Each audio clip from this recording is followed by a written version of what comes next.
que estão nos acompanhando neste webinar, mais um webinar patrocinado pelo nosso escritório. Meu nome é Antônio Mazzuco, eu sou um dos sócios do escritório Mazzuco e Melo.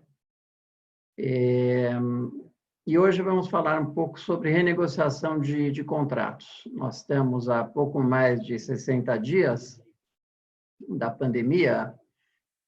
O decreto estadual que iniciou a pandemia em São Paulo, ele é de 13 de março, e tivemos a prorrogação por um novo decreto, decreto 64967, até 31 de maio.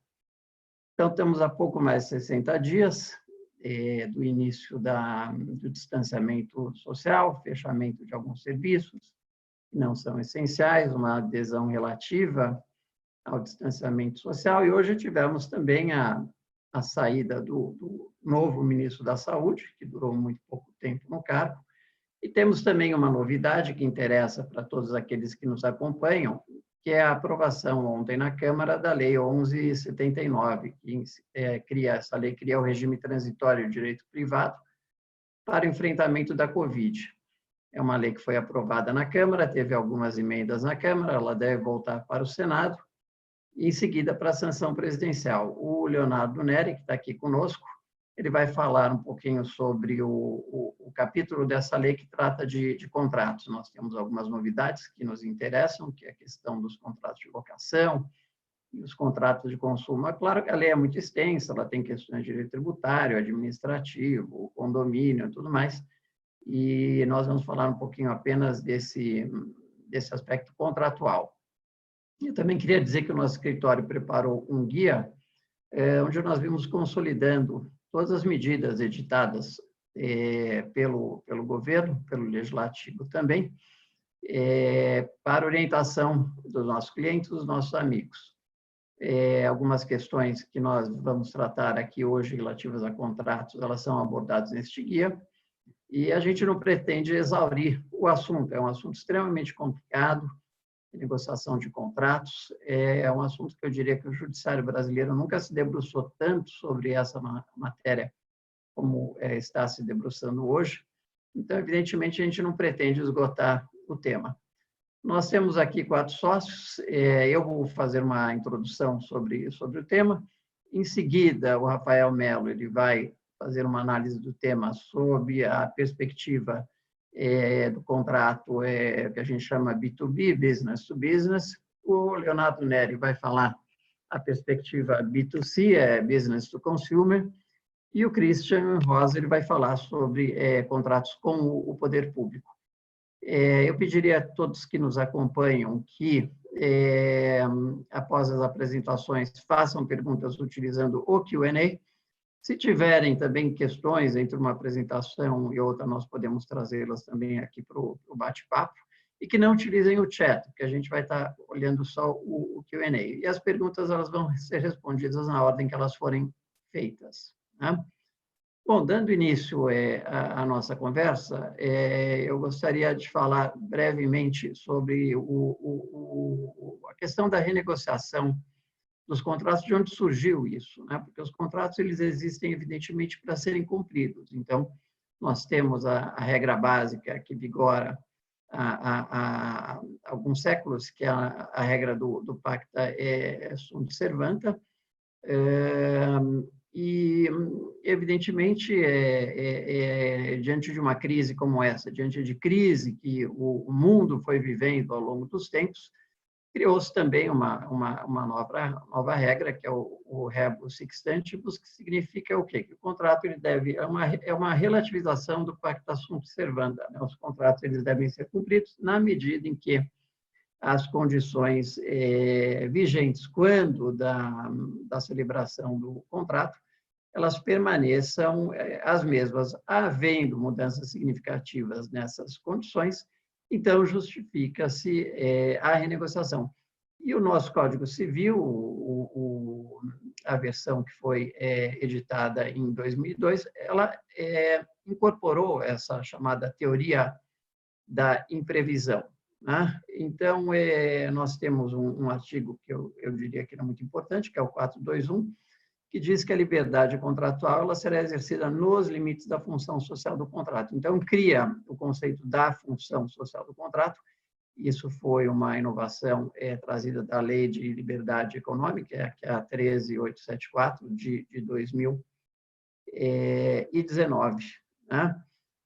Mas, ao mesmo tempo, o 421 ele estabelece que o judiciário ele cria o princípio da intervenção mínima nos contratos e, em caráter excepcional, a revisão contratual, sempre de maneira limitada. Né? Seguindo ainda pelo Código Civil, nós temos o artigo 478, que trata dos contratos de execução continuada e diferida. E o 478, ele diz que se a prestação contratual ela se tornar excessivamente onerosa, com uma vantagem excessiva, uma vantagem extrema para uma das partes, isso decorrente de eventos extraordinários e imprevisíveis, a parte pode pedir a resolução do contrato. Né? Em seguida, nós temos também o 479, que permite a outra parte, que é afetada pela modificação, aceitar a modificação, evitando a resolução do contrato. Né?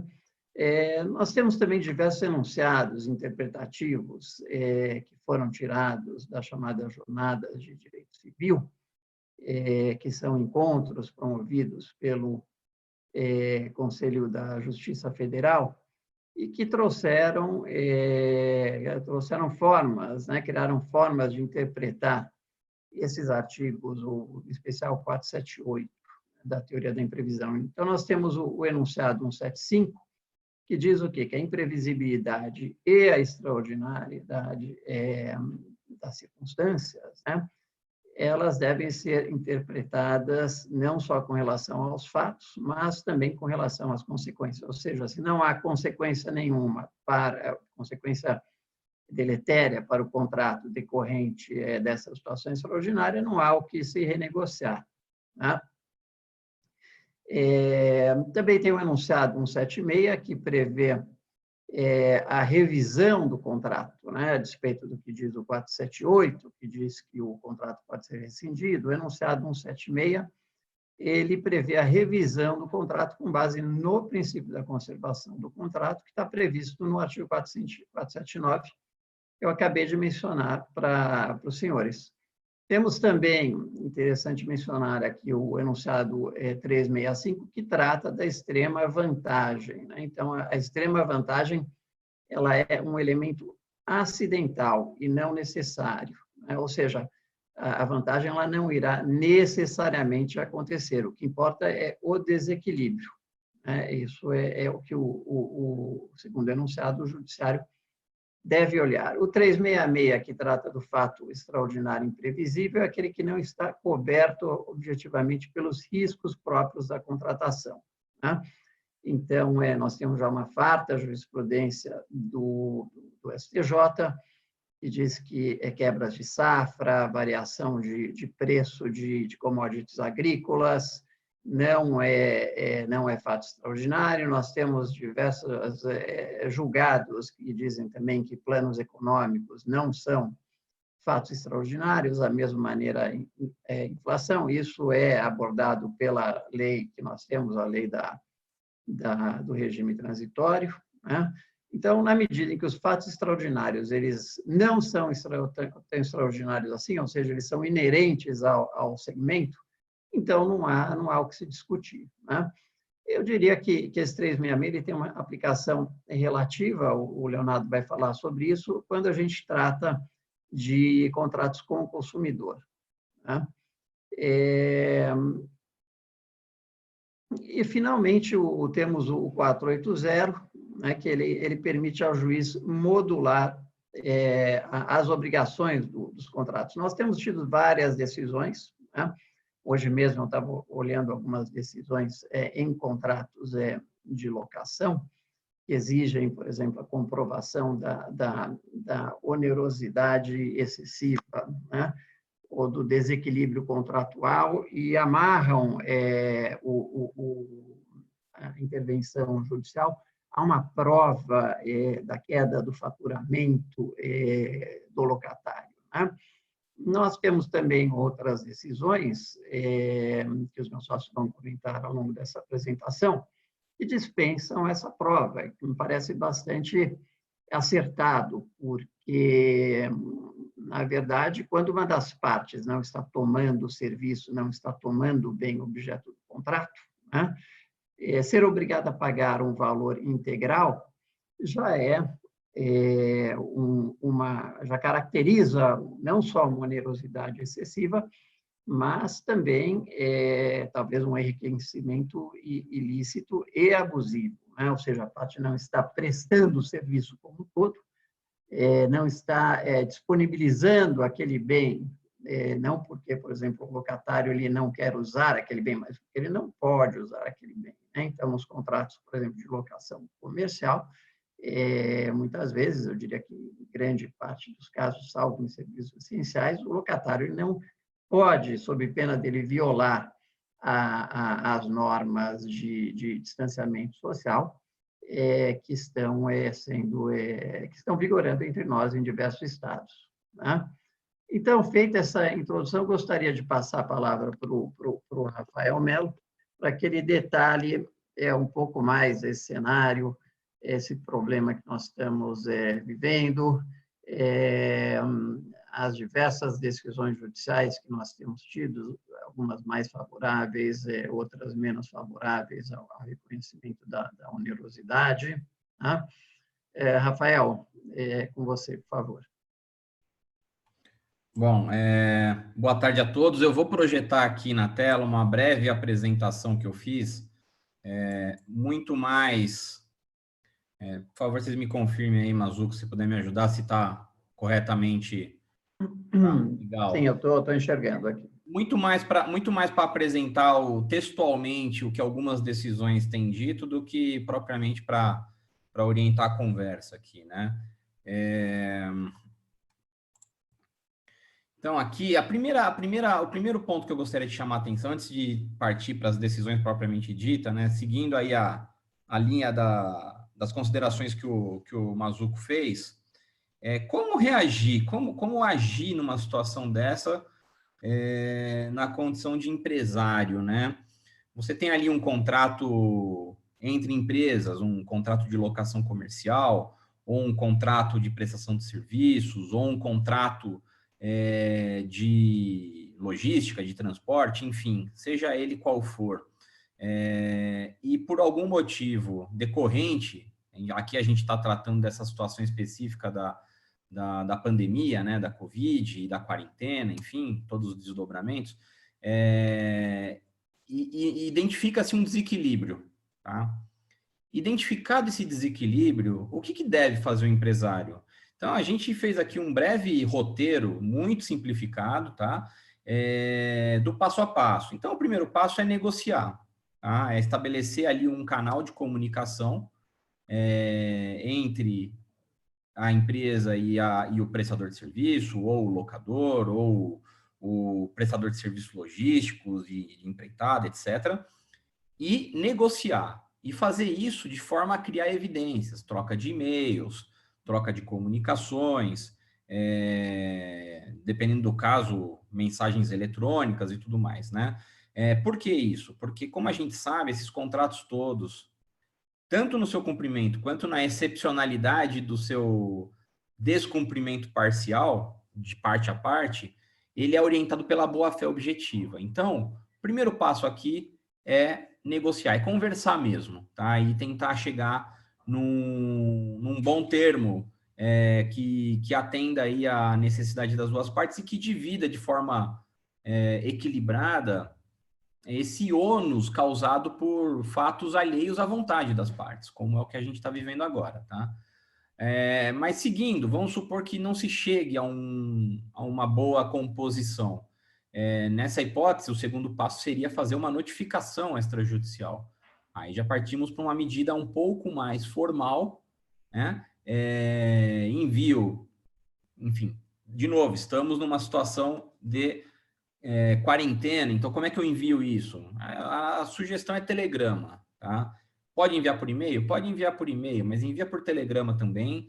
É algo que formalmente te dá um pouco mais de segurança na comprovação de que você, na condição de quem está notificando, tomou todas as providências para que fosse inquestionável que a outra parte recebeu a sua mensagem, né?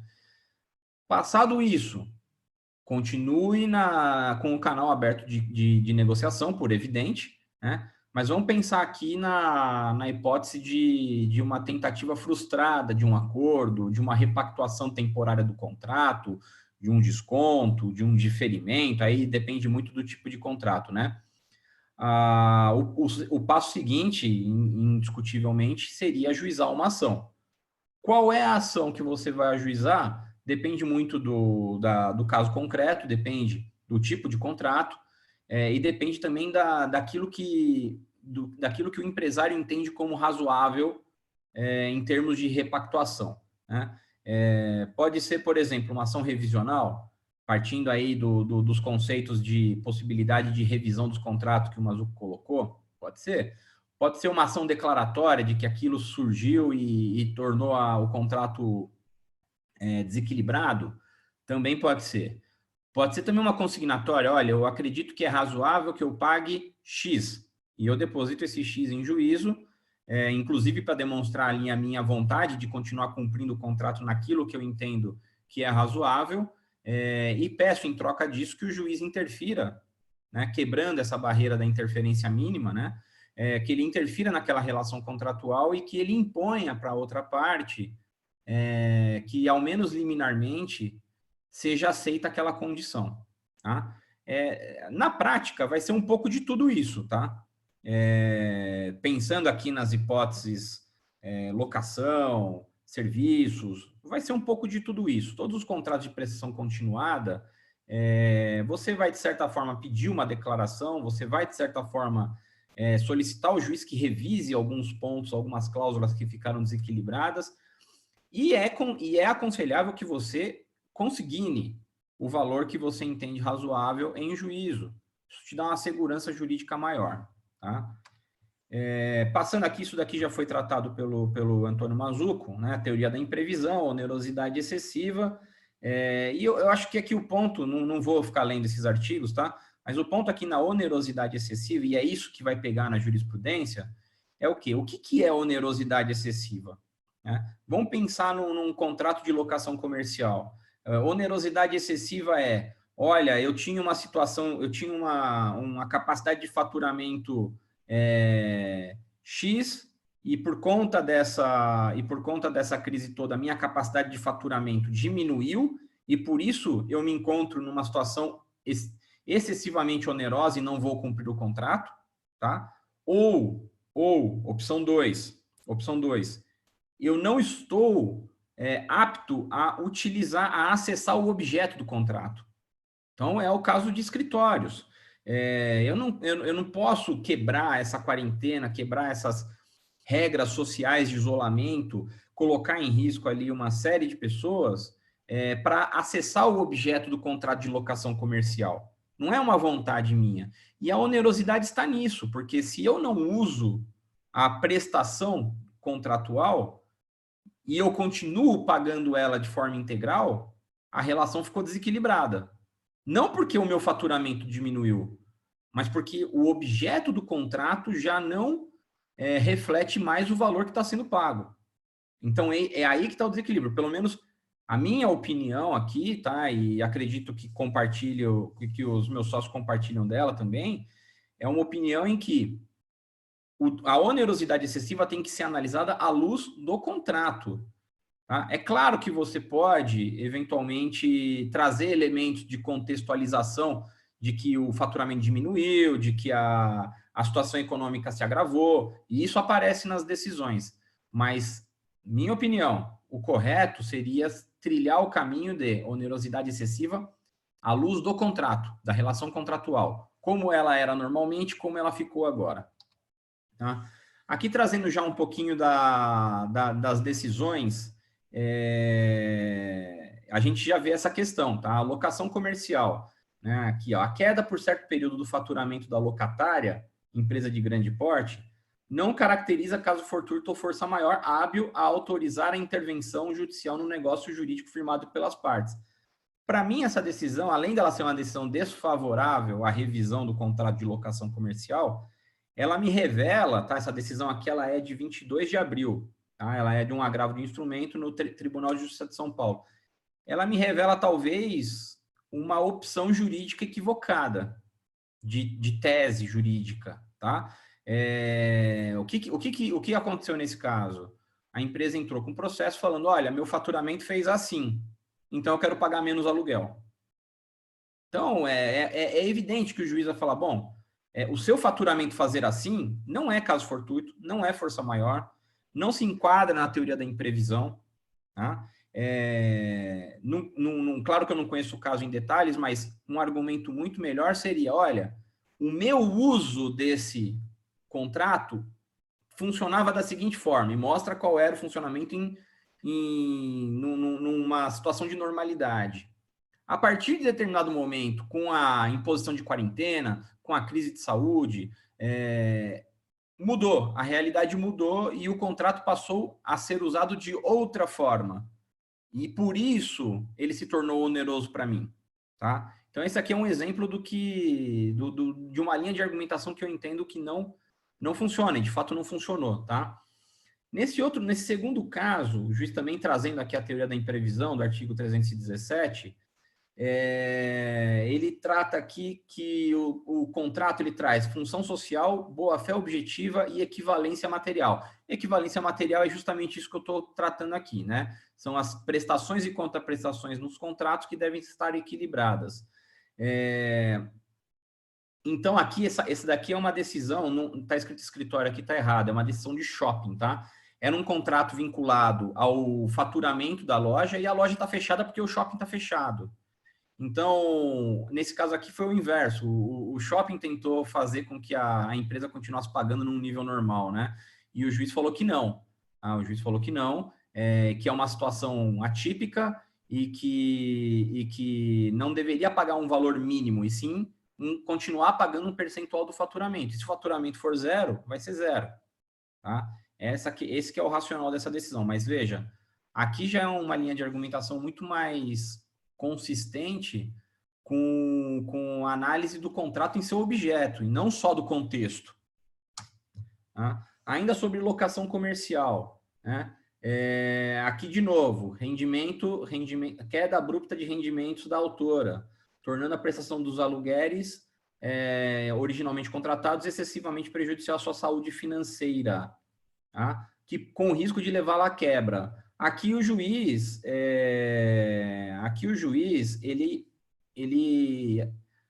aceitou esse argumento, mas também, de novo, esse caso aqui é um caso extremo. A empresa demonstrou ali para o juiz que manter aquele padrão de normalidade do contrato ia levar a empresa à falência, ia levar a empresa à quebra. Então, por que eu estou falando tudo isso? Porque, na minha visão aqui, essas discussões dentro do Poder Judiciário estão longe de estarem estabilizadas, né? Me parece mais correto fazer a análise do contrato dentro do seu objeto, das suas prestações e contraprestações, e comparativo entre o que era o estado de normalidade e o que é o estado agora, né? Mas não descarto usar também o argumento do contexto, tá? Então, contexto de faturamento, contexto de crise financeira, contexto de possibilidade de quebra, mas como um argumento secundário, tá? E outra coisa, com relação à força maior, um comentário aqui, o Mazzuco comentou sobre questão de plano econômico, variação cambial, que tem uma jurisprudência farta do STJ, de que isso não é caso fortuito, força maior. Com relação a essa situação que a gente está vivendo hoje, ela me parece ser, dentre todas as possíveis causas de uma força maior, ou de um caso fortuito, que eu já tive experiência, talvez a única que seja indiscutivelmente força maior. Que indiscutivelmente seja inserida na teoria da imprevisão, né? Então, eu acho que esse problema que a gente poderia ter por conta da jurisprudência histórica do STJ, eu acho que para essa situação, com relação à Covid, nós vamos ter uma interpretação diferente. Tá? É diferente você ter uma situação em que você tem um plano econômico que dá errado e todos os contratos começam a ser questionados, de uma situação como a gente está hoje, em que o mundo inteiro está sendo bombardeado e atacado, para falar de forma bem clara, né? Por uma crise que tem contornos de saúde, sanitário, financeiro, de empregabilidade, enfim, modelo de econômico e tudo mais, né? Outro tipo de contrato aqui que a gente pode também mencionar é o contrato de transporte, né? Logística. Como é uma tradição no Brasil, né? Isso também vem um comentário aqui sobre esse projeto de lei 1179, né? Que está para ser aprovado. Tudo no Brasil precisa estar escrito, né? Então, não é por falta de lei. Esse projeto de lei 1179 é uma lei que vai tratar de uma situação que pretensamente vai durar meses. A gente está fazendo uma lei para tratar de algo que dura meses, né? Então, isso é uma característica brasileira, tem que estar tudo escrito. Então, quando a gente fala de força maior, caso fortuito, teoria da imprevisão, revisão do contrato em casos excepcionais, descumprimento parcial do contrato em casos excepcionais, os contratos em espécie também têm essa previsão especificamente para eles. Então, é o caso aqui do transporte, né?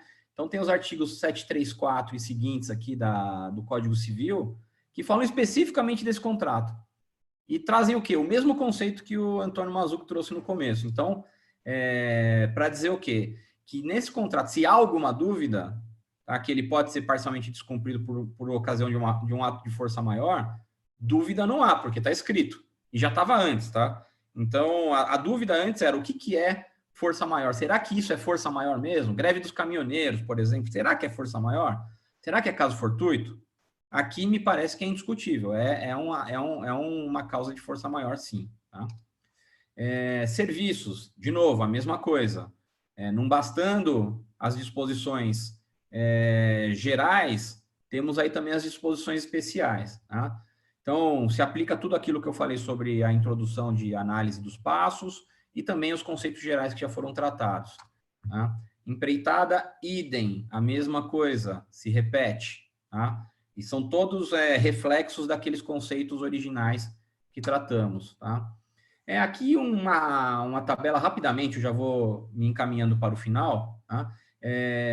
Dos argumentos que foram utilizados pela jurisprudência até agora, nas decisões, nos diversos tribunais, tá? São Paulo e Distrito Federal, aqui, tá?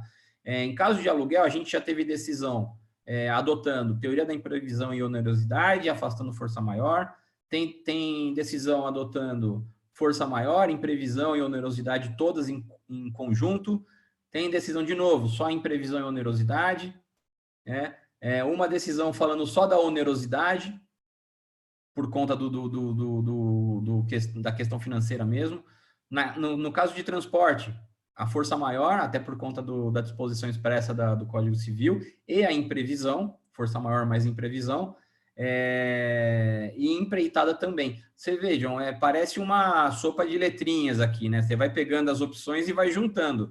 Na verdade, você pode ter todas elas em conjunto ou algumas combinações aí aleatórias, tá?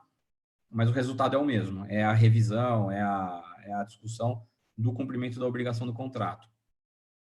Aqui tem uma matriz, a gente vai disponibilizar essa matriz de análise do caso concreto no nosso site, tá? Essa apresentação aqui a gente vai também divulgar ela no nosso site, também no LinkedIn, para quem tiver interesse de acessar, mas é basicamente uma análise caso a caso do que pode ser considerado imprevisível, do que não pode ser considerado imprevisível, se aquilo está previsto no contrato, mesmo uma situação imprevista, em tese, né, e potencialmente imprevisível. Por exemplo, o contrato pode ter uma cláusula falando de pandemia, o contrato pode ter uma cláusula falando de movimentos de greve, como foi greve dos caminhoneiros, né? Principalmente contratos mais complexos, como contrato de seguro, e geralmente a gente tem cláusulas bem extensas, né? Então, aqui a gente tem uma sugestão para uma análise de todas as etapas para verificar se houve realmente um desequilíbrio ou se não houve, se aquilo vale a pena ser negociado, se não vale ser negociado, se vale seguir adiante com uma notificação, se não vale, e se vale, ao fim e ao cabo, entrar com uma ação, tá? Tudo de forma estruturada. Era isso, eu vou passar agora a minha palavra ao Leonardo, peço desculpas por ter me estendido um pouco mais e fico à disposição aí de todos. Bom, boa tarde a todos. Acho que o Rafael cobriu bem a estrutura, como que funciona em relação às teorias, junto com o Mazzuco, as teorias que impactam as relações contratuais e até o fluxograma, né? O fluxograma não só para o ajuizamento de ações, mas também para como vai se examinar questão a questão. Eu vou tentar dar uma visão um pouquinho especificada na relação de consumo antes de a gente ir para a área pública, com o Christian. Quando a gente pensa na relação de consumo, é uma relação específica que envolve algumas diferenças na relação tanto do fornecedor quanto do consumidor, né? A relação de consumo normalmente é um tripé, ela tem 3 partes, que é o fornecedor, o consumidor e uma prestação de serviço ou um produto que é comercializado. O consumidor, ele é visto nessa relação como uma parte hipossuficiente. Por que ele é visto como hipossuficiente? Porque ele não tem o conhecimento da cadeia de produção, ele não tem o conhecimento abrangente que o fornecedor tem. Então, por isso, para a relação ter uma hierarquia mais horizontal, existem alguns direitos que o consumidor ele os detém para conseguir equilibrar essa relação com o fornecedor. Dentro desses direitos, a gente tem a teoria da aparência, a gente tem a inversão do ônus da prova, dentre outros. A relação de consumo ela é sempre regida por essa tentativa de colocar o consumidor na mesma base do fornecedor. E alguns princípios periféricos são utilizados, como o boa-fé, princípio da transparência, proporcionalidade, para conseguir atingir essa finalidade de equilíbrio na relação. O que está acontecendo hoje? Quando a gente fala de força maior, que inclusive quando a gente estudava direito, né, muitas vezes era difícil de visualizar na prática a força maior. E no caso que vivenciamos atualmente, é possível questionar e verificar esse instituto na prática e os seus efeitos. Uns efeitos imediatos que a gente observa é que o fornecedor ele acaba tendo uma vulnerabilidade técnica nessa relação. Então, essa relação que era um pouquinho vertical com o consumidor como uma parte hipossuficiente e necessitando de direitos em virtude da sua fragilidade na relação, ela passa também para o outro lado agora. O fornecedor ele detém dessa fragilidade, dessa vulnerabilidade técnica. Por que eu estou falando tudo isso e vamos tentar entender na prática? Acho que o setor de transportes aéreos e também englobando o turismo, ele demonstra bem esses conceitos que eu estou tentando explicar. Quando a gente pensa nas companhias aéreas, quando você tem o lockdown que teve no meados de março, com o fechamento de fronteiras nos estados, se caso o consumidor ele tivesse os mesmos direitos para conseguir reaver os valores de passagens que foram compradas e não foram utilizadas ou não serão utilizadas de uma forma natural, ao mesmo tempo que o fornecedor teria que reaver esses valores para os consumidores e, concomitantemente, ele não teria como continuar a sua operação, teria uma quebradeira no setor, que é o que pode ser que ocorra, que já está começando indícios em algumas companhias e em alguns países. Então, como uma forma de equilibrar essa relação, está havendo em julgamentos pelos tribunais do Brasil, orientações pelos órgãos de proteção ao consumidor, uma flexibilização das normas da relação de consumo, para que o fornecedor consiga se manter e o fornecedor e o consumidor também, pelo outro lado, ele não tem um ônus. E se caso ele quiser alterar algum itinerário nessa passagem de avião, pensando no transporte aéreo, ele não tem um ônus com alguma multa, né? Se ele quiser mudar não só itinerário, ou também algum produto semelhante, se ele quiser adquirir algo semelhante. Então, houve a necessidade de uma medida provisória, uma intervenção do governo nesse setor, que foi uma das primeiras, né, no final de março, que foi a MP 925, em que ela oportunizou essa flexibilização na relação do consumidor com o fornecedor, da companhia aérea com o próprio usuário, com o próprio consumidor, para que negociasse esses valores sem multas, sem ônus, para ambas as partes. Sem o direito de reaver os valores para os consumidores e sem o direito de ser onerado o consumidor. E, normalmente, o entendimento foi para que esse valor fosse alterado por algo similar, dentro de um período de 12 meses. Essa medida ela foi extrapolada para todo o segmento do turismo e da cultura. Posteriormente, veio a medida provisória 948. Ela estendeu o mesmo raciocínio que já era falado muito nesses órgãos de proteção ao consumidor. Algumas decisões embasaram, teve a medida provisória, especificamente para as companhias aéreas, e depois englobou todo o setor de turismo, evento e cultura, com a medida 948. Então, eu acho que o que está acontecendo hoje, e vale a pena complementar o raciocínio das teorias da imprevisão, força maior, é que é um pouco também do que a gente já estava falando. A medida provisória, o Rafa falou sobre, no Brasil, tudo precisa positivar, né? Tudo precisa estar no papel. A medida provisória nada mais fala, porque se você analisar o 734 do Código Civil, que o Rafa colocou na tela, ele fala que no transporte, a única opção para você conseguir flexibilizar seria a força maior. Então, a gente já tem isso instituído na norma, não haveria necessidade. No entanto, para direcionar a jurisprudência, teve a medida provisória que depois foi extrapolada para todo o segmento de turismo.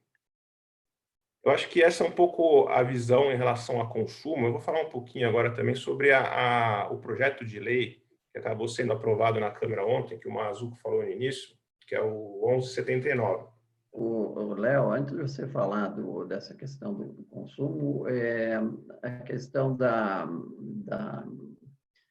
dessa nova lei do enfrentamento, né, do regime provisório de direito privado, isso teve um impacto também no consumo, né? Isso trouxe uma mudança nas relações de consumo, né?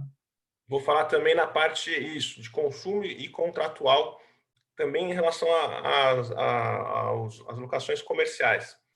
No âmbito de consumo, essa flexibilização, eu vejo até o projeto de lei como um direcionamento de facilitador nas relações de consumo, a flexibilização muito maior, quanto também nas locações comerciais, porque ele diferencia essas duas espécies dos demais contratos.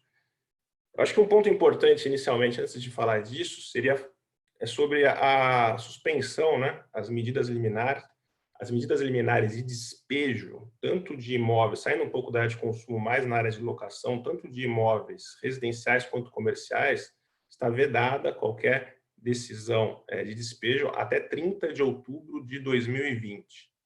Então, há essa proteção jurídica para os locatários e também para os moradores de aluguel.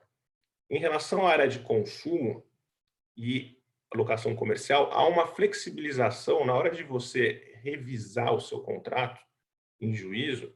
Você não precisa demonstrar fatos imprevisíveis, como nos demais contratos. Basta você provar onerosidade excessiva.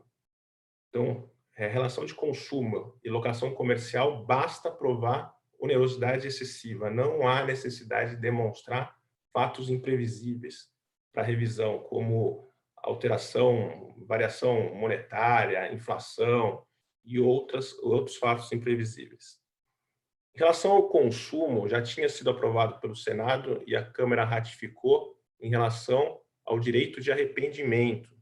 O direito de arrependimento está vedado em relação, está suspenso a produtos perecíveis, como medicamentos, alimentação, que sejam entregues pela via remota, delivery.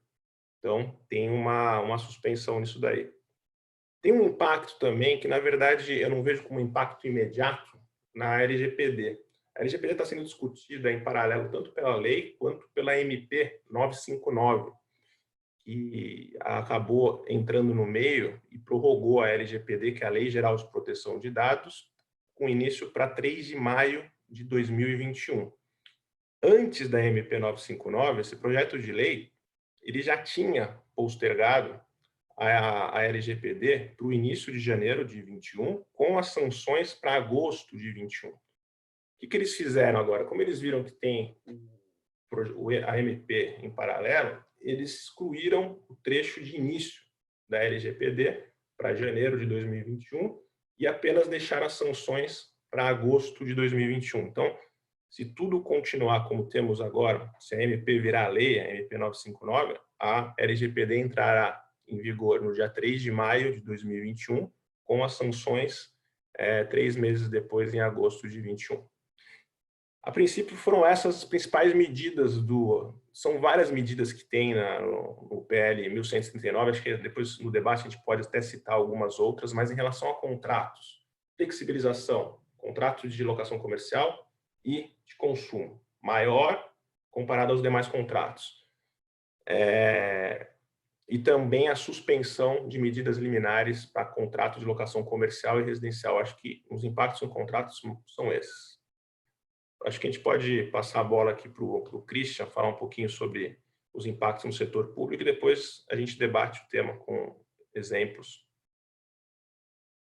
Olá, pessoal, boa tarde. Meu nome é Christian, sou um sócio que cuida da área de direito público no escritório, compliance e corrupção. E a ideia aqui é trazer esse tema do reequilíbrio para as relações entre agentes privados e o poder público. Primeiro, é preciso dizer que, na perspectiva do direito público, o reequilíbrio contratual, o direito ao equilíbrio contratual, ele tem assento na própria Constituição. O artigo 37 da Constituição é quem traça todo o regime da administração pública.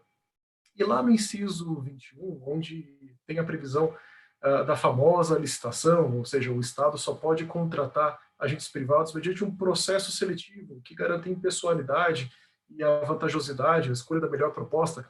Então, no próprio artigo que determina que o poder público só pode contratar por licitação, já estabelece a proteção para esse contratado, para essa empresa, para esse sujeito, que faz uma proposta, tem a sua proposta aceita e é vencedora de um processo pessoal, objetivo, e vem a contratar com a administração pública. O que diz o artigo 37.21?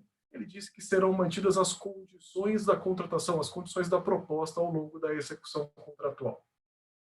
Então, a partir disso, toda a doutrina administrativista do direito público identifica que se estabelece uma proteção constitucional, uma garantia a uma relação entre ônus e bônus, uma relação entre as despesas e os investimentos daquele contrato alocados, que oneram, portanto, o agente privado, de um lado, e, de outro lado, a remuneração a que ele faz jus por estabelecer aquela parceria com a administração pública. Vejam, é uma equação, é uma relação de equilíbrio que deve haver entre os desembolsos e a expectativa legítima de remuneração. A partir dessa análise muito simples, muito óbvia até, a gente pode entrar no primeiro regime dos contratos administrativos. E nós temos alguns regimes diferentes do direito brasileiro. É como se fossem opções em um cardápio que o agente público pode selecionar e deve selecionar quando a necessidade, a realidade do interesse público demandar soluções diferentes. A solução mais simples, a mais conhecida, são os contratos administrativos, os contratos públicos simples, comuns. Esses são os contratos de obra, de prestação de serviço continuado ou não, mas é um regime antigo da famosa Lei 8666 de 93. Mas mesmo nesse regime muito simples, poderia deixar de ser, até pela previsão constitucional, mesmo nesse regime muito simples, tem uma boa proteção para o equilíbrio contratual, para essa garantia, esse direito ao equilíbrio contratual. Lá no artigo 58, está dito muito claramente que, por exemplo, pode o poder público, no uso de suas prerrogativas especiais, portanto, na gestão desse interesse público, que, sim, há uma supremacia desse interesse público em relação ao agente privado contratado. Então, sim, é verdade, o poder público, o agente contratante público, pode, sim, alterar unilateralmente o contrato. Mas só pode, fica muito claro no artigo 58, alterar aquelas condições de prestação do serviço para adequar à realidade social, para adequar ao interesse social. Mesmo nessa hipótese, já se tem como uma decorrência, ou seja, uma contrapartida a essa prerrogativa especial, esse poder contratual especial do contratante público. Em contrapartida, o agente privado já tem o direito ao reequilíbrio contratual e, portanto, começa aí essa noção. O próprio parágrafo 1º do artigo 58 já estabelece que, muito embora seja possível o poder público alterar unilateralmente cláusulas de serviço, como o serviço vai ser prestado, ele não pode alterar condições econômico-financeiras. As cláusulas econômico-financeiras são intangíveis. Elas não podem ser tocadas pelo poder público unilateralmente, só com um ajuste bilateral, sinalagmático, que é possível fazer alterações das condições econômico-financeiras. Quanto à remuneração, prazos contratuais, ou seja, quaisquer elementos que tenham caráter econômico-financeiro não podem ser tocados unilateralmente. E aí a gente pode sofisticar ainda mais a discussão. Nós sabemos que os contratos não são todos contratos administrativos comuns de obras e serviços. Existem as concessões públicas. São concessões de aeroportos, rodovias estaduais, federais, são concessões de plantas de saneamento ou todo o serviço de saneamento, abastecimento de água, tratamento de esgoto, de esgotamento sanitário. Nós temos concessões ferroviárias, nós temos arrendamentos portuários, que são, muito embora nós chamemos de arrendamento, são concessões impróprias, então é muito parecido com o regime da concessão de serviços públicos, mas todas essas modalidades de concessão se aplicam, se desenvolvem sobre a Lei 8987, a Lei de Concessões. E a Lei de Concessões também tem a proteção ao equilíbrio econômico-financeiro contratual. Então, vejam bem, se a incidência da epidemia, se a superveniência da epidemia implica um incremento de despesas ou de custos, é um dos polos da equação econômico-financeira, seja de um contrato simples administrativo, seja de uma concessão. Se ele implica em mais ônus ao contratado privado, como correspondente direito, poderia-se imaginar, poxa, então ele tem direito a um reequilíbrio contratual, ele tem direito a uma remuneração majorada. A gente vai ver que existem outras possibilidades, se houver tempo a gente chega a essa discussão, não é só necessariamente a remuneração majorada que pode ser a contrapartida a um ônus excepcional. De qualquer maneira, na 8987 é muito claro que, por exemplo, as tarifas de pedágio ou tarifas de energia elétrica podem ser revisadas para reequilibrar o contrato na hipótese de um ônus superveniente que venha afetar a sua prestação pelo agente privado. Vejam que em 2004 surge uma regra que torna ainda mais sofisticada essa discussão. Até 95, com a lei de licitações que eu já mencionei, com a lei 8987 de concessões comuns, a princípio o poder público reservava para si os riscos relacionados à área extraordinária, enquanto ao agente privado eram deixados apenas os riscos ordinários, os riscos naturais e normais do negócio. Então, por exemplo, a demanda de um serviço público, o volume, a receita gerada, por exemplo, pelo tráfego de pedágio, geralmente, em geral, é um risco atribuído ao agente privado, porque se imagina que é um risco de mercado que deve ser suportado pela concessionária de um serviço público delegado de gestão rodoviária. Ao passo que os riscos extraordinários eram mantidos ao poder público. Esse compartilhamento de área ordinária e extraordinária foi regra geral absoluta, ou praticamente absoluta, salvo o PND, uma exceção muito específica, foi uma regra geral até 2004, quando veio a lei de parcerias público-privadas em sentido estrito. Não quaisquer parcerias, não quaisquer aproximações contratuais, mas as PPPs especificamente. A partir da Lei 11.079, a Lei das PPPs, passou a ser possível que os contratos determinassem um compartilhamento dos riscos, mesmo aqueles extraordinários. E quando extraordinários, foi muito bem explorado já pelos nossos sócios, pelo Mazzuco, pelo Rafael, pelo Leonardo. Estamos falando aqui de caso fortuito, força maior. Na administração pública, podemos acrescentar de alguma maneira o fato do príncipe e, por hipótese, o fato da administração. Mas vejam que todos esses riscos que eram considerados extraordinários e, portanto, não poderiam ser alocados ao agente privado, com a lei de PPPs passou a ser possível. Isso é uma contrapartida em razão dos grandes benefícios que o poder público pode dar a um agente privado na hipótese de um contrato de PPP. Existem garantias excepcionalmente oferecidas ao agente privado. Dessa maneira, é possível também que ele assuma uma parte dos riscos extraordinários, como força maior, que claramente, como disse o Rafael, concordo plenamente, é o caso de uma epidemia desse porte. Então, só em 2004 passou a ser possível um compartilhamento com o agente privado, e aí sim, é imprescindível identificar no próprio contrato como foi feito esse compartilhamento de risco. Bem, isso nos leva à discussão de matriz de risco. Os contratos de 8666, muito simples, não tinham, os contratos administrativos em geral, os contratos simples com a administração pública, não tem uma matriz de risco muito bem formada. Isso está em um processo de maturação ainda.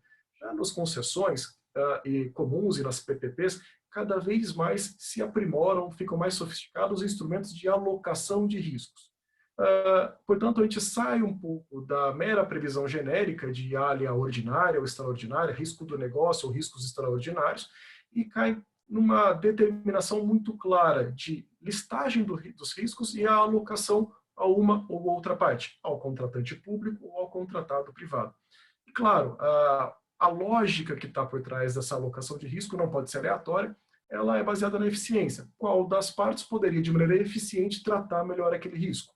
O risco que, por exemplo, exista no mercado um seguro para ele, eu posso alocar claramente ao agente privado que ou ele toma esse risco, se achar mais barato, ou ele transfere esse risco por meio de uma contratação de um seguro para uma empresa seguradora especializada em diluir esse risco numa carteira. Portanto, se houver seguro no mercado, faz mais sentido que ele seja alocado este risco ao agente privado.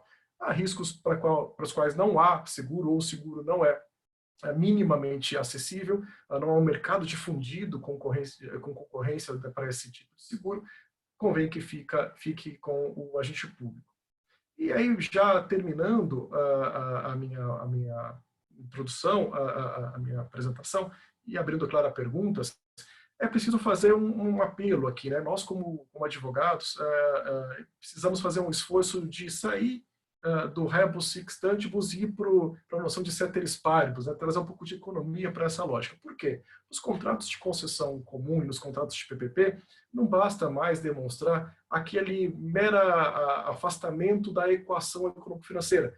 Não basta mostrar qual é o ônus adicional e eu não vou reequilibrá-lo matematicamente. Não é simples aritmética. O instrumento hoje utilizado é o do fluxo de caixa marginal. Portanto, eu imagino que eu tomo esses contratos de concessão ao PPP como um projeto estruturado, um projeto econômico-financeiro estruturado. Claro, ele é uma relação jurídica, mas eu tomo ele em seu aspecto econômico-financeiro. Afinal de contas, é isso que a gente está falando aqui agora. E, portanto, com um dado fluxo ao longo de 10, 15, 40 anos de uma concessão, 35, se for PPP no máximo, em que eu vou ter despesas e investimentos, CAPEX e OPEX, eu vou ter um direito a uma receita, sejam as receitas tarifárias ou não tarifárias, e com uma taxa de retorno que perpassa esse contrato. Portanto, eu tenho um VPL dessa contratação. A ideia de fluxo de caixa marginal é justamente identificar em que medida um evento posterior impacta nesse projeto estruturado, nesse projeto econômico-financeiro. E, portanto, aí eu teria um fluxo de caixa marginal a ser tratado. Vai ficar muito claro qual é o impacto econômico-financeiro, não instantâneo, não de um aumento de ônus em 1 milhão, 2 milhões ou 3 milhões, ou uma perda de receita de 1 milhão, 2 milhões ou 3 milhões, mas em que medida isso impacta a taxa interna de retorno do projeto e qual é o valor presente líquido negativo que eu preciso reequilibrar. Cada vez mais os modelos estão se sofisticando para atender não só a expectativa econômica dos financiadores brasileiros e estrangeiros, mas para aumentar a credibilidade aos processos de reequilíbrio. Cada vez mais o reequilíbrio é uma discussão técnico-econômica para ajudar tanto o agente privado ou o agente público a defenderem a solução encontrada nessa contratação. Basicamente é isso. Devolvo a palavra ao Antônio Mazzuco e estou à disposição para o que se fizer necessário. Obrigado, Christian. Bastante interessante a apresentação. Enquanto eu ouvia, como contribuinte, me ocorreu uma curiosidade, né? Com relação a pedágios, né, por exemplo. Eu já me imaginei que a hora que eu passar nos pedágios aqui de São Paulo, que já não custam tão pouco. Será que eles vão aumentar o valor da tarifa do pedágio? Ou seja, uma pergunta bem singela que deve ocorrer a muitos dos nossos ouvintes, né? Como que o Estado ele pode fazer esse reequilíbrio econômico-financeiro? Isso é necessariamente via tarifa? Excelente pergunta. A 8987, a lei de concessões comuns, até nos direciona para isso, dá a entender que a revisão tarifária é a única maneira. Mas a legislação setorial de todos os setores já é bastante sofisticada nesse sentido. Então, o setor elétrico é um expoente nisso, mas todos os setores já fizeram grandes revisões do marco regulatório sobre reequilíbrio. Rigorosamente, quando eu faço aquele fluxo de caixa marginal e identifico um valor presente líquido negativo, eu já sei se eu preciso reequilibrar em 10, 40 milhões, 200 milhões. A partir disso, e a pergunta é interessante, citando as rodovias, porque a própria ABCR já instou o Ministério da Infraestrutura e a AGU já respondeu dizendo que entende, sim, por consultoria jurídica, tem um parecer dizendo, entendo, sim, que o Covid é hipótese de desequilíbrio, seja quando afeta a despesa, incrementando, seja quando ela afeta a receita, ou seja, mesmo um risco de demanda estaria sendo aqui superado a noção de que ele é ordinário, porque não é uma mudança de mercado ordinária, mas sim em razão da epidemia. Mas, portanto, quando eu tenho o valor do desequilíbrio, é possível sim reequilibrá-lo por aumento de tarifa, mas não é nem em termos de política pública, não aparece nem mais razoável, porque, veja, isso impactaria diretamente no usuário. Então, a tarifa aumentada onera o usuário. Existem outras maneiras. Seria possível, por exemplo, indenizar o agente privado concessionário. Mas isso oneraria o orçamento público. E aí temos um outro problema. A gente sabe que os cofres públicos não estão esbanjando, não está com uma liquidez muito grande, não tem um volume muito grande. E, portanto, essa talvez não seja também a maneira ideal.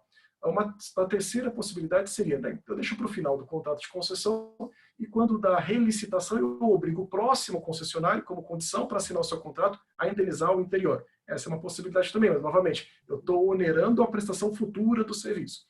Uma solução muito comum e foi encontrada em vários cases a respeito disso no setor rodoviário, mas também no setor portuário, é o de prorrogação do contrato. Ou seja, eu permito que aquele projeto econômico-financeiro seja estendido de maneira que a receita marginal não esperada, por ficar mais 1, 2 anos na concessão, possam equilibrar, possam zerar aquele valor presente líquido que tinha sido calculado. Então, a prorrogação de contratos de concessão hoje é a maneira mais, entendo eu, mais adequada, porque impacta menos nos stakeholders relacionados a esse projeto. Ou seja, a gente pode, de certa maneira, dormir tranquilo que a gente não vai ter um aumento da tarifa de energia, do gás ou dos pedágios, né? Agora, eu colocaria minha mão no fogo, mas os demais eu acho que é bem improvável. Pois é. Agora, no setor público, me parece que o grande problema nesse contrato de concessão é a queda da demanda e, efetivamente, a queda do faturamento. E essa questão ela foi tangenciada pelo Rafael. Eu queria voltar um pouquinho para o âmbito do direito privado, né? Me parece que uma das colocações aqui que nós conversamos, né, Rafael, eu queria que você falasse um pouquinho mais sobre esse tema, é que a demonstração da perda de faturamento para aplicação da teoria de imprevisão e da onerosidade excessiva não seria a única métrica para contratos privados. No setor público, o sujeito, o concessionário, não deixa de ter acesso à rodovia, à ferrovia, ao porto, ao aeroporto, aquilo que ele explora, né? Então, a perda do faturamento é um critério aí que me parece que seria quase que automático, né? Agora, no setor privado, quando você não tem a perda de faturamento, você pode tirar da frente a teoria da imprevisão? Não, então, é aquilo que eu tentei expor na minha apresentação, né? Não existe uma definição legal, já que nós somos positivistas, né, no Brasil, não existe uma definição legal que coloca a comprovação da perda de faturamento como uma causa determinante para a caracterização de onerosidade excessiva, a teoria da imprevisão, força maior e seus efeitos, né? Agora, é uma métrica que facilmente pode ser incorporada pela jurisprudência como se fosse necessária. Então, para mim, a grande pegadinha aqui na avaliação de como os tribunais vão se comportar nessas questões é justamente essa, porque, vamos lá, voltando àquilo que eu disse, o que é a onerosidade excessiva? A onerosidade excessiva, eu não preciso ter ficado pobre para ter uma situação de onerosidade excessiva, esse que é o ponto, tá? Onerosidade excessiva é quando eu me vejo num contrato que era equilibrado e ele se tornou desequilibrado. Tá? Primeiro, a primeira linha, a linha de frente desse desequilíbrio tem que estar no próprio contrato, na própria relação do contrato. Ou seja, eu te pagava R$1.000 por mês para ocupar 100 metros quadrados e agora eu continuo pagando R$1.000 por mês, mas por motivos pandêmicos, crise, daqui a pouco vem lockdown, enfim, qualquer coisa do tipo, eu continuo pagando R$1.000 e não consigo ocupar aqueles 100 metros quadrados. Tá? Então, a linha de frente tem que ser essa. Agora, a métrica da minha capacidade econômica, financeira, tá? Ela se tornou diferente. Quando eu fiz o contrato, eu tinha uma capacidade econômica de tal forma. E com essa crise, a minha capacidade econômica diminuiu sensivelmente e temporariamente. Isso por si só, como a gente viu em uma das decisões que eu comentei, não emplaca, né, uma teoria de imprevisão. Mas eu acho que dentro de um contexto maior, com elementos do próprio contrato, isso pode sim ser um argumento de reforço, né? Mas não vejo isso como uma necessidade de demonstrar perda de faturamento. Estou falando isso por quê? Porque eu posso ter uma atividade que não tenha tido perda de faturamento, porque encontrou N motivos ali, N formas de conseguir contornar a crise, e ainda assim ela se veja numa situação, numa relação contratual desequilibrada, a despeito dela ter conseguido não reduzir o faturamento. Então, acho que é mais ou menos por aí. Muito bem. E pegando um gancho no que nós comentamos aqui, essa questão do positivismo, né? Parece que no Brasil as pessoas gostam realmente de fazer leis, né? Então, agora nós temos uma lei para regular uma situação que pode, talvez, até durar um mês, né? Vamos supor que tenhamos uma vacina aí, teoricamente, né? Parece que não vai acontecer, mas nunca se sabe. Então, nós teríamos uma lei, que é essa 1179, para regular uma situação transitória que durou mais um mês, né? E, Léo, você falou das medidas provisórias, se não me engano, a 925 do transporte aéreo, a 948 da hotelaria. Podemos esperar também outras MPs para outros setores, né? Então, a MP dos supermercados, a MP dos serviços de saúde, né? A MP da compra de carros e por aí vai, ou essas MPs do turismo e da hotelaria, elas podem, de certa maneira, se aplicar subsidiariamente a outros setores? Sim, né?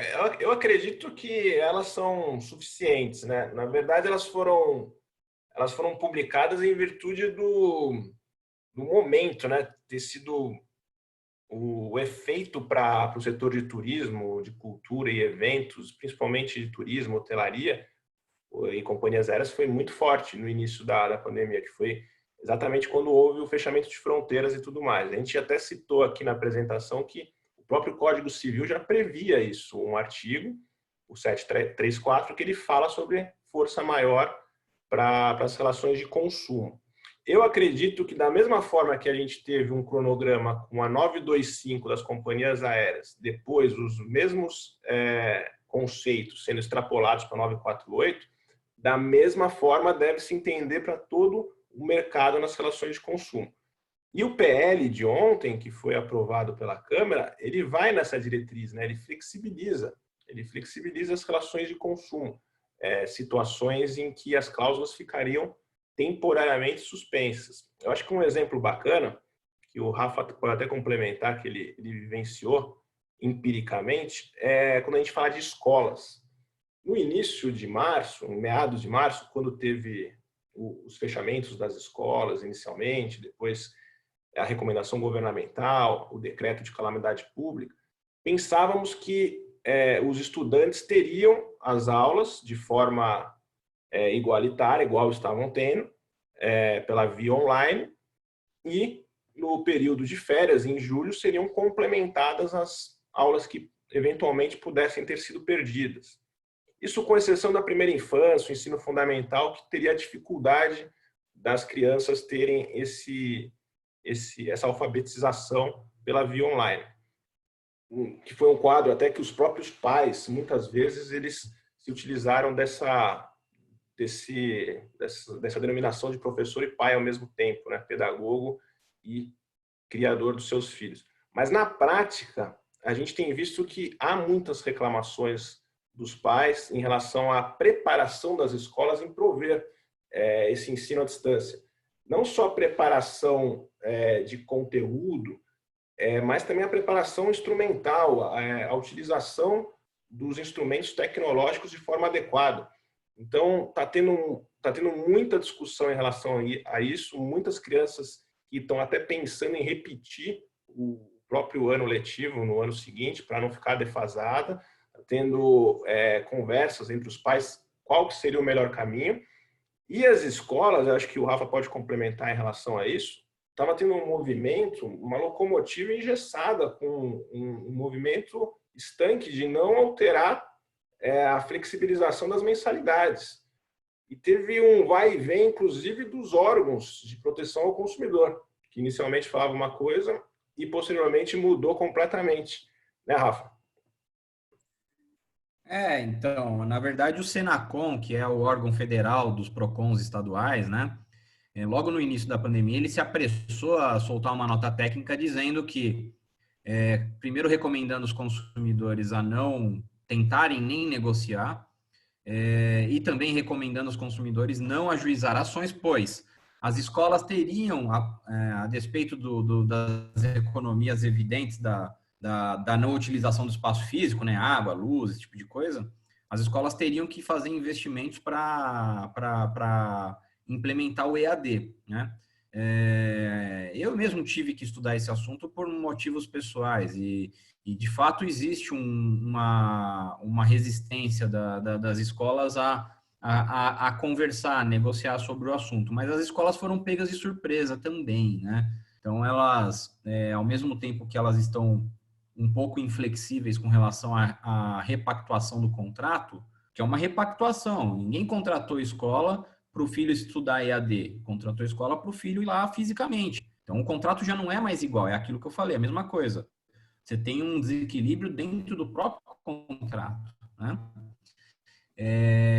Mas as escolas foram pegas de surpresa. Então, no caso que eu tive que conversar com a escola acabou aceitando antecipar as férias, e nesse período de férias antecipadas, que ocorreu em abril, eles correram atrás do prejuízo para tentar montar algo minimamente razoável de EAD, fazendo inclusive aulas por webinar, como a gente está fazendo aqui, Zoom, esse tipo de coisa, né?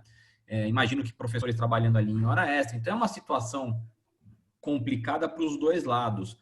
O problema é que talvez, no caso das escolas, elas tenham que um pouquinho mais de flexibilidade para se abrir um pouco para a questão financeira também, né?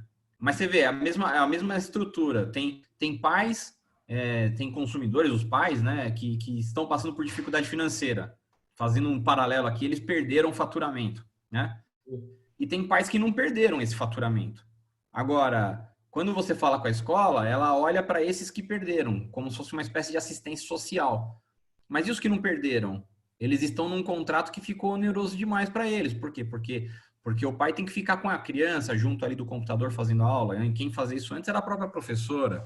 Porque eu teve que investir numa internet melhor para conseguir acompanhar, porque vai estar gastando mais água, mais energia, mais internet, enfim. É um paralelo interessante porque ele é muito parecido com aquilo que eu tratei nos contratos B2B, apesar de ser um contrato com consumidor, né? Então, acho é uma situação bem interessante. Só para completar, o PROCON, agora recentemente, voltou atrás, né? Então, Tá um movimento agora de contrário, de tentar trazer as instituições de ensino aí para uma realidade de tentar oferecer algum desconto, né? Alguma repactuação, mas vamos ver. Isso É uma converge situação... com a empresa, né? Com a ideia da flexibilização. Uhum. Mas é uma situação interessante. Quando a gente fala de escola, nós estamos falando de uma relação de consumo, né? Então, a necessidade da comprovação da onerosidade excessiva, me parece que, inclusive, isso está previsto nesse projeto de lei, né? 1179, de certa maneira, uma desobrigação do consumidor, né? Mas me parece que a jurisprudência está longe de uma clareza com relação ao que caracterize a onerosidade excessiva, né? Com relação à teoria da imprevisão, me parece muito claro, pandemia é uma situação imprevisível, é uma situação que foge das circunstâncias objetivas do contrato, é uma situação que as partes não poderiam recorrer a outros meios para se socorrer, para prever, por exemplo, um seguro, né? Não tem seguro contra a pandemia, né? Agora, me parece que vai haver ainda essa questão, é crítica no judiciário, né? O que é onerosidade excessiva? É eu provar que eu deixei de ter faturamento ou eu provar que eu não tenho acesso àquele produto ou serviço objeto do meu contrato, né? O judiciário ainda tem... Ou as duas coisas, né? Ou as duas coisas, de fato, mas o judiciário ainda não deixou claro se uma coisa pode existir sem a outra, e por si só já justificaria a revisão contratual. Isso é algo que a gente vai ter que ficar atento e construir essas teorias, né? Porque existem situações que demandam a intervenção do judiciário e, se não houver uma flexibilização, uma sensibilidade para as questões, eu acho que as consequências vão ser bastante prejudiciais a muitos setores, né? Bom, estamos chegando ao final aqui do nosso tempo. Queria agradecer a todos que nos acompanharam. Este webinar vai ficar disponível na nossa página no YouTube, na nossa página no LinkedIn e no nosso website. E, novamente, a ideia aqui foi trazer um pouquinho da discussão que está ocorrendo. Evidentemente, cada caso é um caso. A gente não está se propondo aqui encontrar soluções para problemas particulares, mas espero que a gente possa ter ajudado a trazer uma luz sobre o momento que cada um de nós está vivendo. Então, eu deixo um abraço a todos, peço que acompanhem a nossa página no LinkedIn, que nós temos tido novidades constantemente, e fica a recomendação, continuem se cuidando e muita saúde para todos. Um abraço, pessoal. Um abraço.